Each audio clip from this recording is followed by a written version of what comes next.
Hey everyone, we really appreciate you joining the IoPP webinar.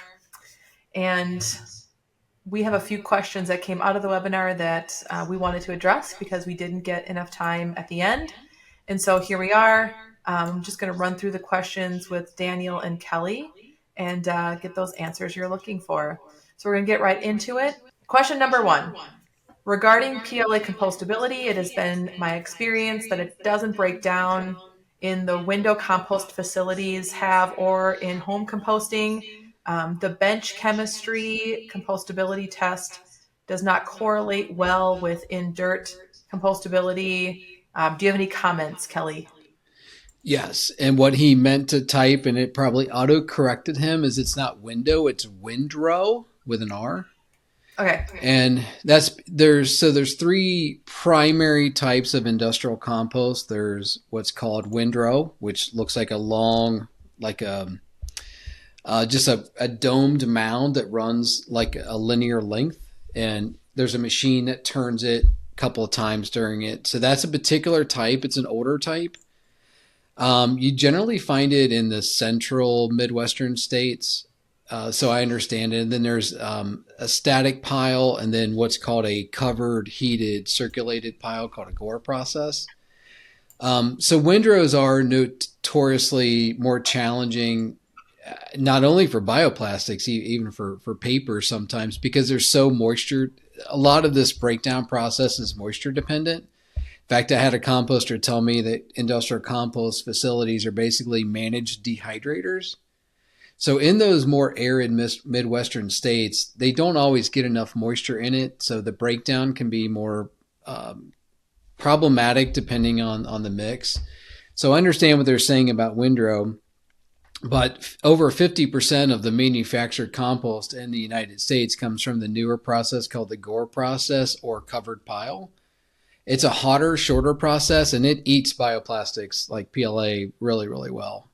There, actually, paper has the greater challenge.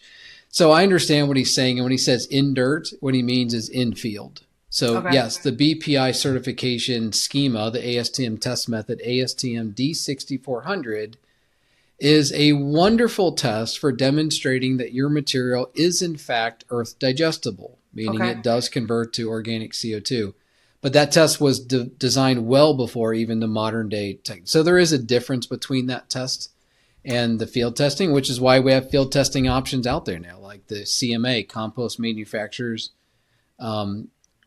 Organization, does Yeah. in-field testing. So So there's then, differences there. for BPI certification, is it that covered pile or what is the one they're using?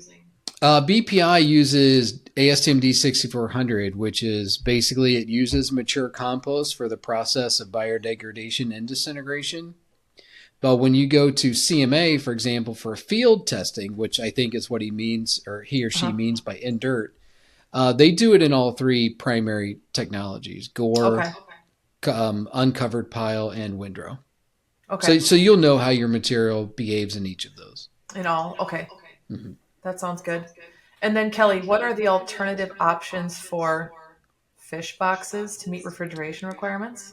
So, I love this one actually because it is a very demanding application. It's kind of like drum labels for chemical drums that are going to travel across oceans. They have to pass such severe testing.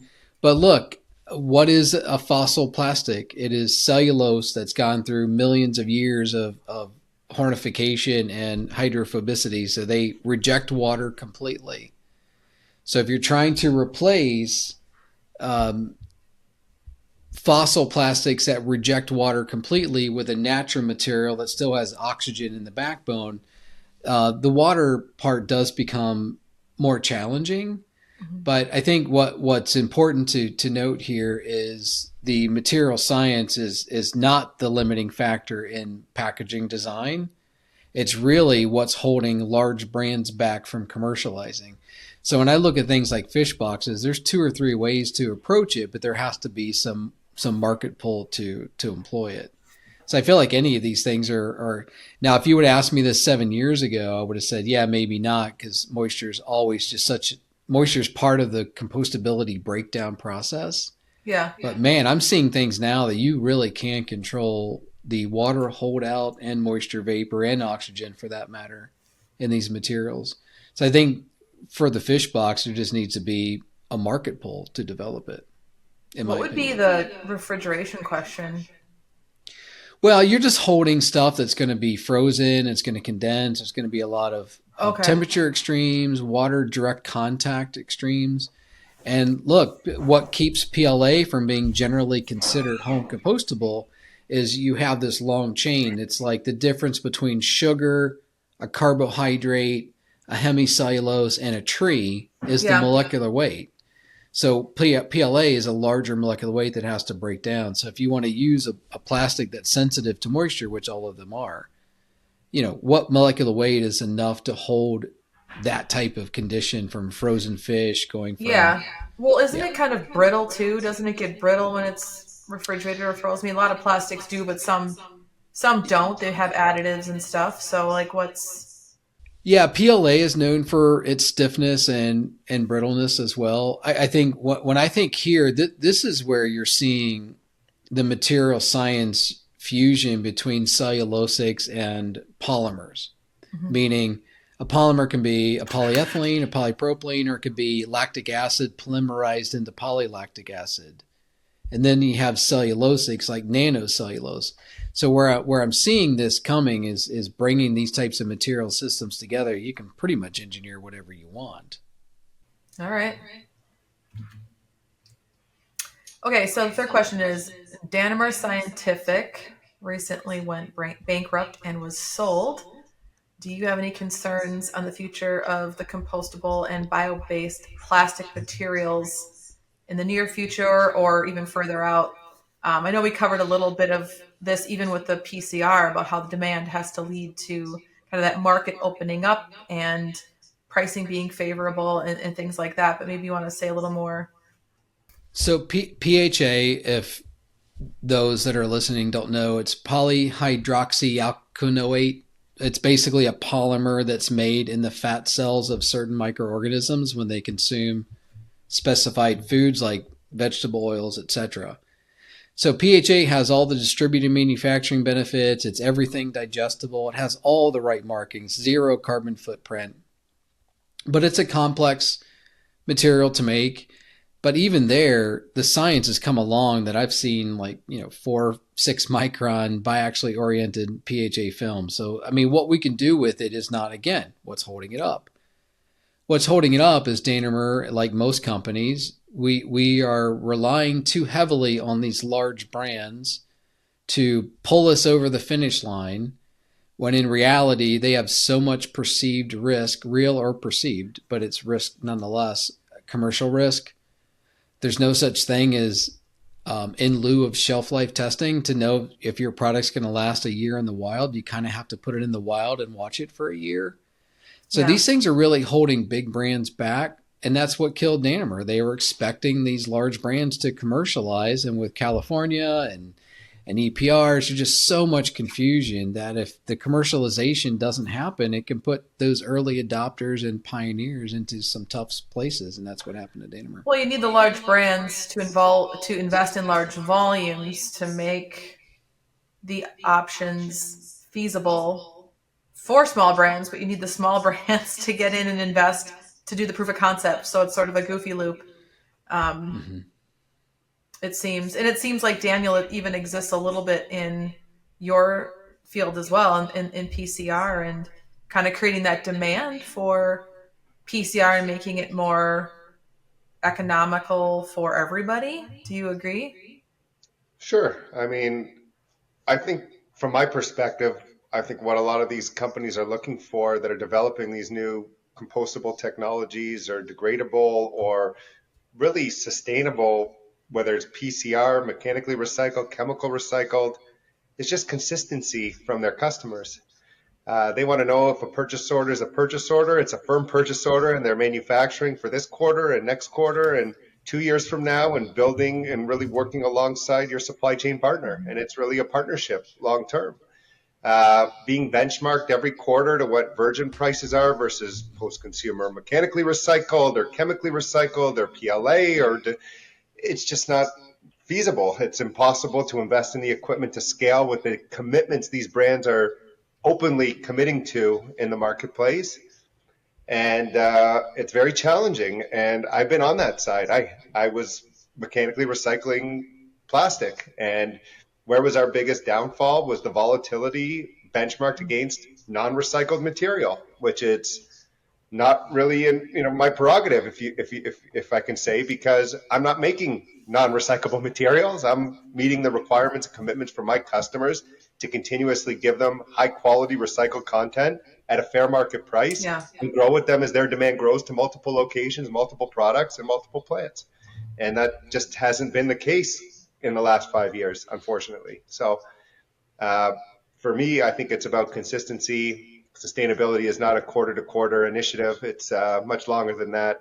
Yeah. And it has to be treated so for these companies to survive. Oh, that makes sense. All right. Another question. Do we see the access to industrial compost facilities or potentially like curbside collection, I think is what I mean. Do we see it increasing in the US in the near future? If not, why? Why should we develop industrial compostable packages instead of recyclable packages? For me, recycling requires overcoming the entropy because you've got system entropy, you've got human entropy, you've got packaging that's designed to not even stay in one piece when it goes through its useful. So if you think you can collect it all, flexibles, that is, rigids obviously are heavier, more dense, easier to collect, but even there, not easy. But when it comes to flexibles, I'm just not sure how you can rely on that to not hammer into it. But it comes back to the Rickroll law, the Resource Conservation Recovery Act. Each state has its own problem. There's no federalization or harmonization, so everyone's got to figure out their own way. And to me, the only option, and this is why PepsiCo is adamant about a home compostable chip bag, is it's the only way to engineer a solution for escape, for litter, for entropy. Right. Well, but now we're kind of like, we're in two different topics, right? There's the industrial compostable, there's backyard compostable, and essentially the industrial, if you're going to claim industrial compostable, it has to break down in a certain amount of time, right? We just talked about that. Backyard compostable is a little more loose, but certainly nobody wants packaging in their backyard for multiple years. And so, like, let's say that we want to go at this more collectively as a community versus just one person with a compost heap in their backyard.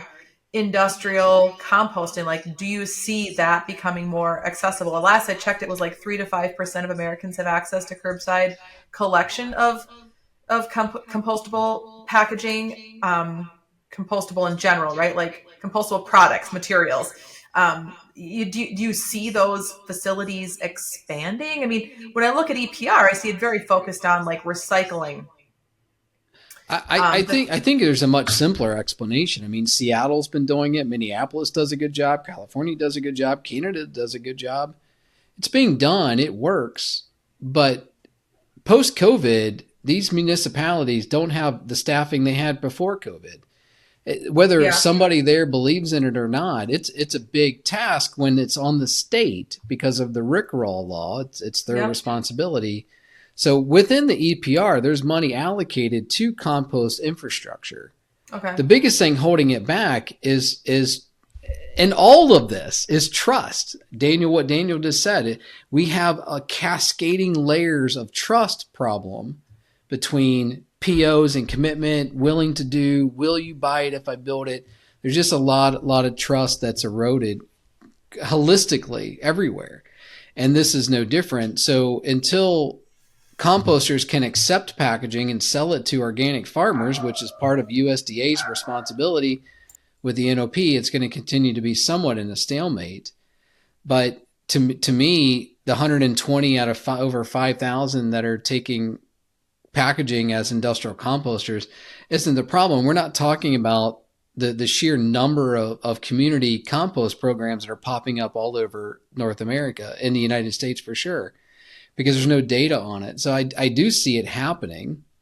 Entropy, I think, demands it. But just because a package doesn't make it to an industrial composter doesn't mean it's not earth digestible, which is why ASTM D6400 is so incredibly important, because it demonstrates that your material absolutely does become organic CO2, which means it became a food source for microorganisms. If you do that, that's all you can do today. Right, but okay, so like if it's digestible by organisms, I'm going to go tangent for a second. Will it break down in an anaerobic landfill? So anaerobic is different than aerobic. So that's not compost, that's anaerobic digestion. So I think most of these landfill, right? Aren't landfills, don't they tend to be anaerobic? Like there's some simulation of landfills, but it is generally, yes, an anaerobic environment. So you are creating methane regardless. So yeah, I think anaerobic digestion is a completely different topic than composting. I think all materials have some profile to go through there. So I'm not going to speak on the anaerobic side, but the aerobic or the composting side, these materials do what they need to do. It just at some point that molecular weight has to get short enough to be consumed. And that's why things aren't home compostable versus industrial, because that molecular weight has to shrink to the point that the microorganisms can consume it. So it's a rate effect. It's similar to paper. Look, our paper is made in a craft process. We hornify the bejesus out of cellulose to make something that can be reprocessed over and over and over again. When it gets to the compost, microorganisms aren't exactly taking these products as fast as fresh, alive cellulose. It takes longer because it's been so dehydrated, it's calcified. So even the cellulosics are struggling to go through industrial compost as they're designed today. Yeah, so I think I guess we're kind of in a quandary, right? Because it's like if you have compostable films and you need curbside collection because it should go to industrial composting. We're trying to get to maybe a backyard compost thing, but like that's even fewer people. And we've got the municipalities responsible. It's not federal, it's more state-based. We have no idea how EPR is going to roll out. And, there's just not a lot. There's not like a driving force behind any of this. And I think that's probably one of like an impetus for EPR, right? It's like, okay, guys, if you aren't going to figure it out, if you're not going to invest in PCR, in compostable films, in, doing something different, because packaging, I think, is like 40% of the waste in the world. Then we're just going to start mandating things, which kind of sucks because then you don't always get the best case scenario for what is best for the earth, what is, and I guess that's kind of part of the problem, right? There's no one true choice that is the absolute best.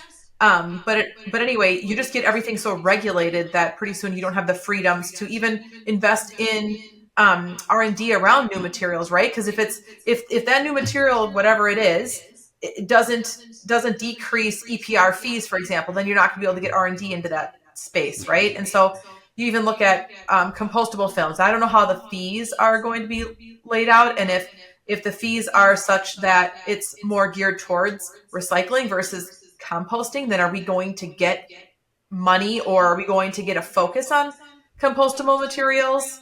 Because these fees are going to be a lot, and it's going to be this balancing act, and you're like, gosh, I don't know. What do you think? It's a quagmire that's going to have to unfold. I feel like it's all in the spirit of doing the right thing, but I feel like that motion will correct itself. So I don't think I look at somebody like PepsiCo. They're doing everything right. They're trying to not only develop but take a leadership role in organizing supply chains to work together to develop more environmentally friendly solutions, and EPRs are going to hurt them worse than other brands. So what's the incentive as a brand to really drive innovation? And where's that innovation coming from? The less than 10 converters of flexible packaging that dominate over 60, maybe even as high as 70% of the market in North America. They're not incented to drive innovation. They don't even have assets to do innovation on. So everything's kind of stuck. And then when you've got things like AB 1201 and the stuff going on in California, EPR, everything is really come to to a jam point when it comes down to it. It's like, how do you disperse 1.6 to 1.8 trillion units of flexible packaging globally every year and expect it to come back? It's like spraying glitter onto every concert as a musician and expecting the crowd to bring you the little pieces of glitter back. It just doesn't happen. Yeah. It just drives you insane because you find glitter everywhere for the next 6 months. Daniel, do you see PLA and, in general, compostable products contaminating the streams for recyclable resins? Are you seeing that, or is it separate? How is that for you? Yeah, I mean, it's a question that comes up regularly, Jesse, and I don't know if I have the right answer because I get a lot of mixed feedback from different stakeholders in different places in the country. And what I mean by that is understanding how the waste management haulers are compensated through the state, through the county, volume incentives. They're going to want to put every compostable piece of flexible packaging through their system because that's weight that goes against their pocket, and they want to be able to move that volume, and they're going to state that, of course, it can be mixed with recyclables. Whether it can or it can't, I think that the proof is in the pudding, depending on what extractions you're doing, what level of. I mean, I've been to MRFs where, we stored at such high efficiencies. Okay, can we walk the plant? Their opticals aren't running. Why? Because they don't feel that they have to put the opticals on because they're getting such a high return for selling 45% yield losses in the marketplace that they couldn't care less. So does it really matter that there's PLA in there? Maybe yes, maybe no. I find it very interesting in talking to the brands, and I worked on different projects and sustainable, supply chain solution from a solution-based approach to try to find the perfect recipe for certain companies with their waste streams as we move and migrate towards EPR.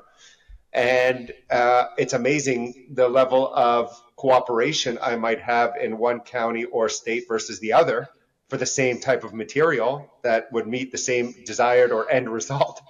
So as Kelly suggested earlier, how do we implement a broader approach when there's so many different fragments throughout the system in different respective counties, states, jurisdictions, among others?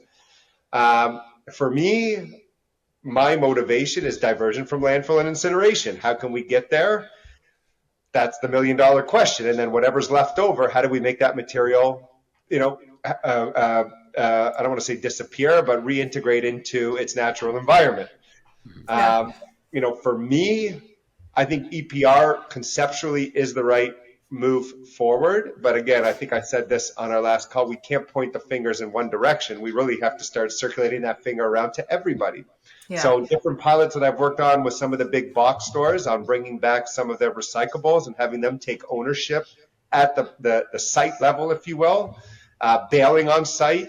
Some of these, and I'll use a Walmart type company that has a little bit more parking space, that has a little more engagement with their customers, that have a point value based system is a perfect, and I'm not using Walmart, bless you, as an example. I'm just suggesting that type of, getting a mental picture of that space as you go to shop could derive significant amount of recyclables coming back to, let's call it its source of origin, and then working with their stakeholders to either push it through a proper recyclable partnership or compostable partnership or industrial compost.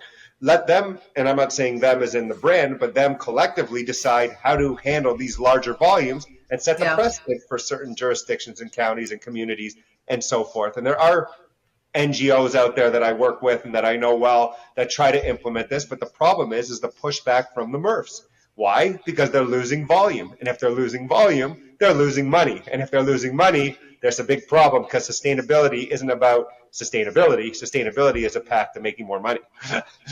Yes. The path to making more money, but also like in general, you have to be profitable to keep going, right? Absolutely. And it's like both kind of, right? It's like, sometimes for me, it's like, okay, is this a greed situation, or is this like, I need to get to the point where I can keep going? And I think that's where a lot of these industries are right now, like the PCR or compostable. Like, how do we get money to keep going? And that's kind of where it seems like where we're at right now. Sure, but I think, the phenomenon of online shopping and Uber Eats and all this takeout, everything delivered to your door, kind of shifts the numbers a little bit on how much product, what is being reported at the source of origin, how much waste is being sent to an individual McDonald's store versus how much is being sent outside of that McDonald's store. How are we accounting for, and I'm just using McDonald's as an example, Dunkin' Yeah. Donuts, Tim Hortons and whatever. How are we accounting for the waste streams, and how are we holding people accountable? So therefore, another kind of hole in the armor for EPR is accounting for all the variables. And again, Yeah. I think EPR is wrong. I'm just saying I never believe that the direction is in one direction. The finger's pointed in one direction. We're all held accountable. It starts with education in your respective counties and communities. Yeah. But be more creative on a pilot, and I think that leads to some other questions, Jessie, is how can we be more creative? How do we start slow? We're going to be 25% PCR by 2025. Okay, sounds great. It's 2024 and you haven't bought 1% of PCR. What do you expect to do in 3 months? You might want to start lining up your supply chain. Oh, now they're all bankrupt. Well, because they've been building the foundation to support these initiatives and nobody's cut a purchase order in the last 3 years. So I believe starting slow. I believe, learning the supply chain, making it economical for everybody, finding pathways to be successful. Yeah. And Yeah. Well, and something that you said, a different conversation we were having, like, how about just like 5%? I think so. People just have these really high expectations. We're going to this lofty goal, whatever. And it's not coming from the people who understand polymer science. It's more, maybe it's the business team, or everyone wants to do the right thing. Like, let's just assume that.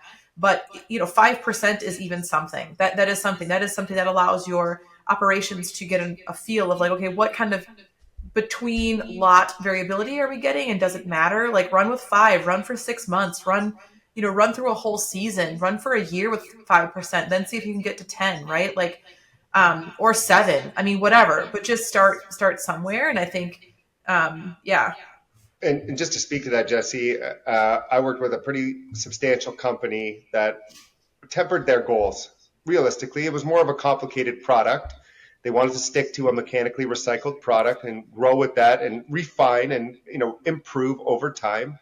But if their goal was 25% and they were integrating, let's call it 5% PCR, the differential between what it would cost them for virgin versus PCR, they invested in their local communities for education, for collection, whether it's curbside, whether it's drop-offs. They would facilitate the differential between them continuously trying to implement PCR at a 25% threshold versus keeping it at 5%, showing the commitment to try to find a better way, highlighting some of the inefficiencies in the supply chain, but not stepping away from their financial commitment to get to a higher efficiency or a higher collection level and invest in the community. So their retail stores would accept a drop-off bin, and they worked with a local company to develop a bin system.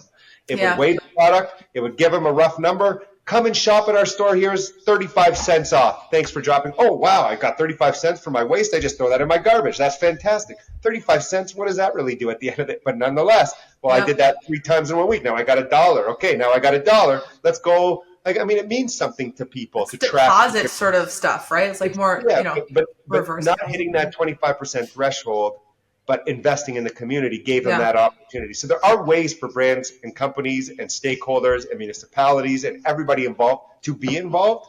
But coming out, I'm going to be 50% by 2030. Okay, maybe you want to start buying something and start supporting your local recycler, because guess what? 2030 is literally around the corner, and we know how quickly time goes, so better get moving.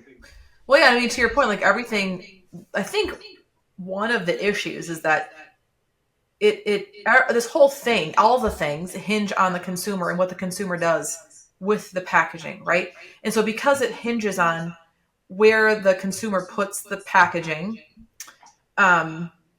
it's like almost needs to be a grassroots effort of informing the consumer about, like, what they can and should do with the packaging at the end. And we've created this, like, infinitely confusing spot for people, right? Like, I went to buy M&Ms the other day, and they're converting to in-store drop-off film. So, like, literally on the shelf there was a bag of, like, M&Ms that couldn't be recycled and M&Ms that could be recycled.